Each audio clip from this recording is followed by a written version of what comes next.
Hey guys, it's your girl Samantha with Black Nation News, and today I just wanted to report about a tragedy that I just heard about on Vice News on YouTube, the YouTube channel. And apparently their story was published June 23rd, 2021, but this murder from this article I'm looking at happened a while back, because this article was published on January 12th, 2020. And the reason why I wanted to do this story was just because I felt it was deeply disturbing how the Danish people who are from Denmark, apparently it's like this little island. I didn't even know black people lived in Denmark. Of course I should have known. We do, because of course we live everywhere. You know, we've always been here. We were the first people on this earth.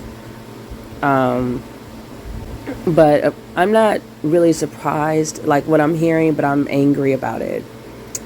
Angry about the cognitive dissonance, angry about the lying and denial and gaslighting that's occurring. And it's interesting because the same thing happened in America for a long time. I remember being a child and bringing up white supremacy, and the elders, my elders, the black elders, would shush me and tell me, you know, that's a conspiracy or whatever. And I think they did it more out of, probably it could be ignorance, because they didn't know really much about white supremacy and how it really worked, and that it wasn't over. You know, I think a lot of older black people thought that racism was over once we won they felt like we won with the civil rights movement. And then I think they also they had that fear.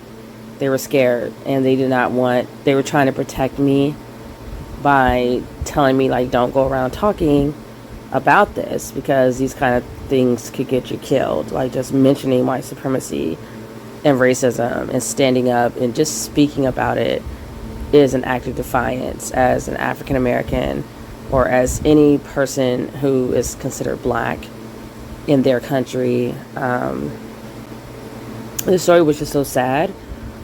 It was interesting because the child, or the guy that was murdered, he was biracial, and so his mother, I think, was African, and his dad was Danish.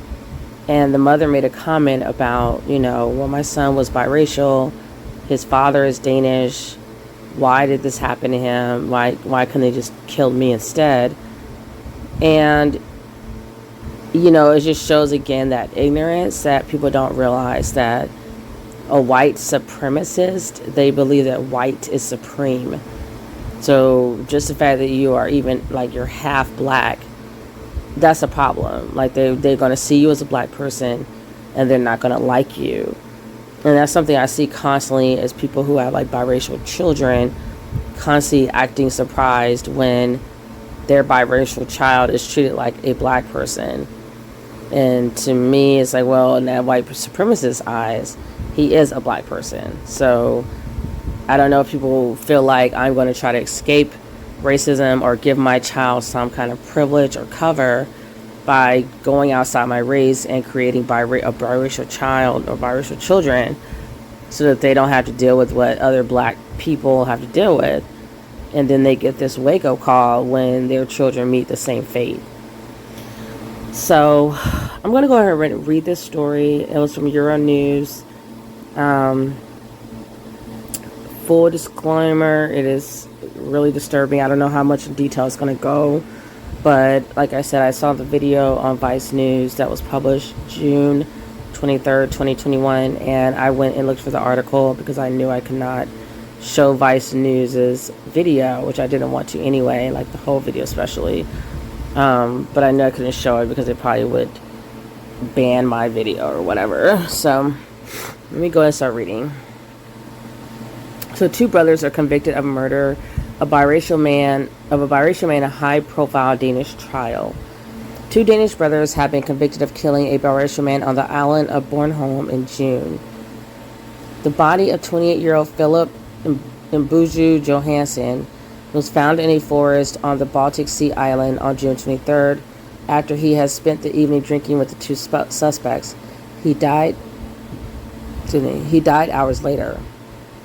Max and Magnus Mueller have been each sentenced to 14 years in prison for the murder. Those are the brothers, is Max and Magnus. The murderers are named Max and Magnus Mueller.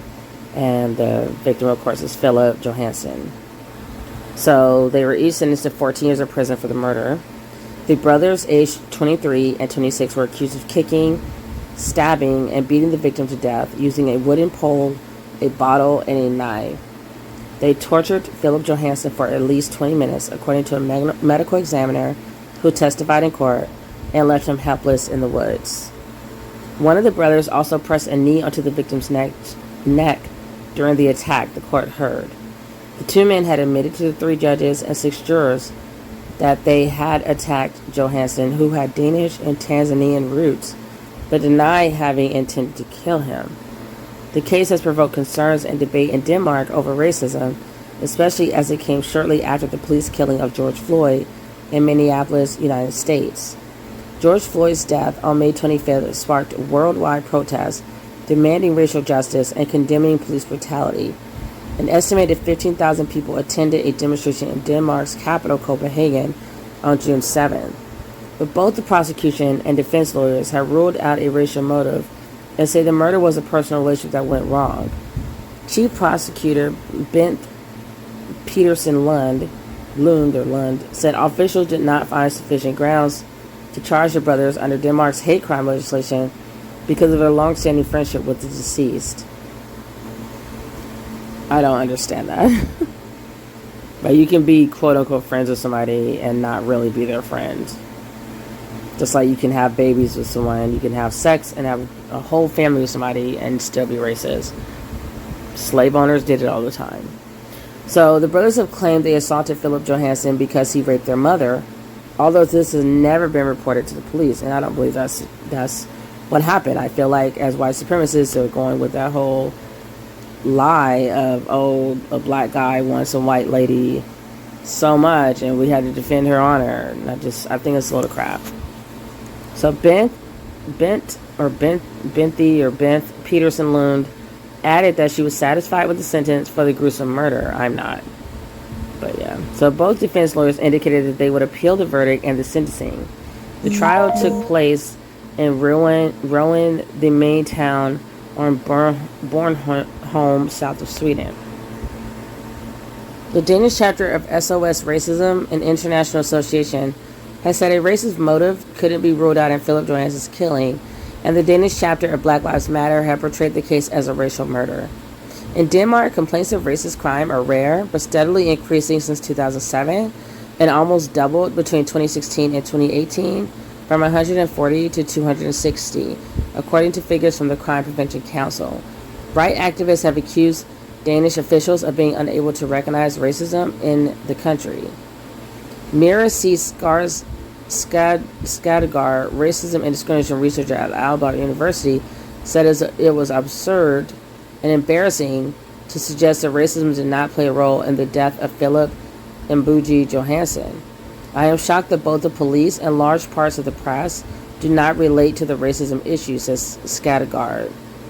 In 2016, Denmark made headlines by passing a law requiring asylum seekers to hand over valuables worth more than 10,000 kroner to help cover housing and food costs while their cases are being processed. The country's parliament was also criticized for voting in a controversial immigration bill in 2019, which tightened regulations on refugees in the country. So it sounds like Denmark, like all other racist countries, is living in a world of denial, partially, but I think it's a lot of ignorance. I think it's a lot of willful ignorance, people pretending they don't know the racism exists because they don't want to talk about it. They don't care enough to talk about it. They know if they talk about it, it will jeopardize their white power structure that they have in place. I also wanted to say I don't believe in victim shaming. Like, I hate that, but I was just wondering, why did Philip hang out with these two brothers? Especially, like, did he not know that one of the brothers had all these white supremacist tattoos and was spewing a lot of white supremacist talking points on Facebook. So I just didn't understand why he would feel safe enough. And I don't know if he just was ignorant as well, because it seems like Denmark is still coming to terms with the fact that they can be racist as well. Because from what I saw in the Vice News video, it seems like Denmark is used to pushing this progressive agenda. We're anti-racist. We're just very progressive and wonderful utopia over here.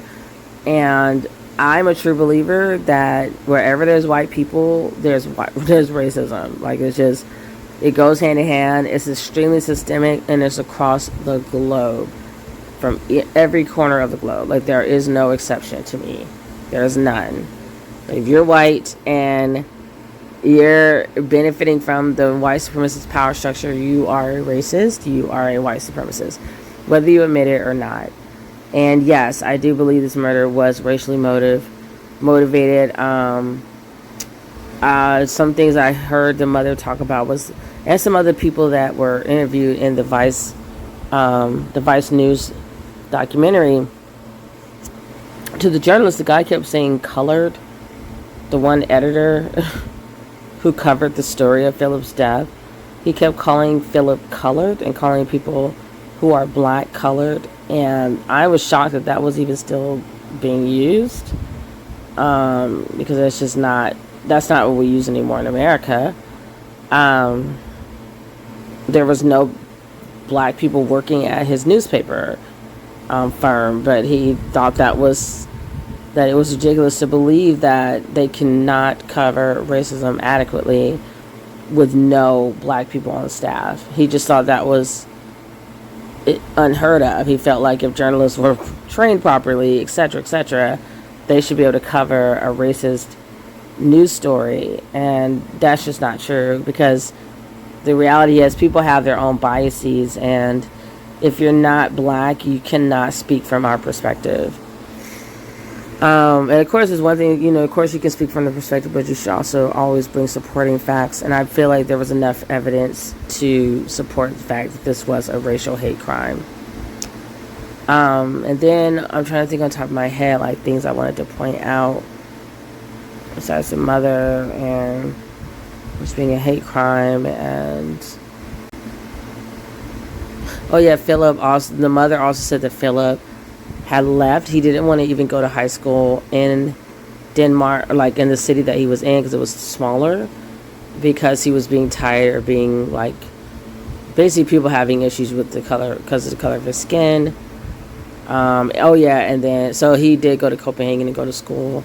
I think he was in college. He was 28 years old. He was only coming home to visit his mother when he was murdered. So I feel like on top of it being hate, I think that hatred has included jealousy. I believe the Mueller brothers were jealous because Philip was off studying engineering, going out to do great things, and white people just have this innate need to feel like they're always doing better than us. So I think they were really angry that he got accepted to the school and was going to college and was getting away and headed for a bright future, while they were still back in the same old house, probably living with their mom still. And then the last thing I wanted to bring up that I thought was really strange was that Philip's, one of his quote-unquote friends, because I don't believe that we have white friends. I don't think that's, like, possible. But one of Philip's white friends said that they used to call Philip the N-word Philip. And he actually laughed about it, as he was saying, right after he said that. And he was like, well, it's because we had 3 Philips, so that was his justification for calling Philip a racial slur and allowing that to happen probably all of Philip's life. That was his quote-unquote friend at the bar having this discussion with the journalist and saying that was just how it was, because there was more than one Philip. So that's how they just deciphered between the 3 Philips, or however many Philips were there. And then he went on to make it even worse by giving a poor example by saying, I'm from Norway, so they call me Bill from Norway. And it's like, that's not the same thing. Like, you can't be that stupid. Bill from Norway is not. Oh no, he says he's German. I don't remember his first name, but they were saying, like, he's like, they call me Bill from Bill the German, And I'm like, that's not a racial slur. That's not insulting. And if they could do that, why couldn't they just call Philip from Tanzania, because his mother was from Tanzania, if you just struggling so much to figure out what to call him? Because I'm assuming if they call him N-word Philip, he was the only black Philip out of the multiple Philips that were on that island. So let me know what you guys think about this story. It's tragic. It doesn't look like the white guys are going to receive any real justice, which I'm not surprised. And yeah, this wraps up my video. Make sure to like, share, subscribe, and until I see you guys again, take care of yourselves and each other. Peace, love, and light. I am gone.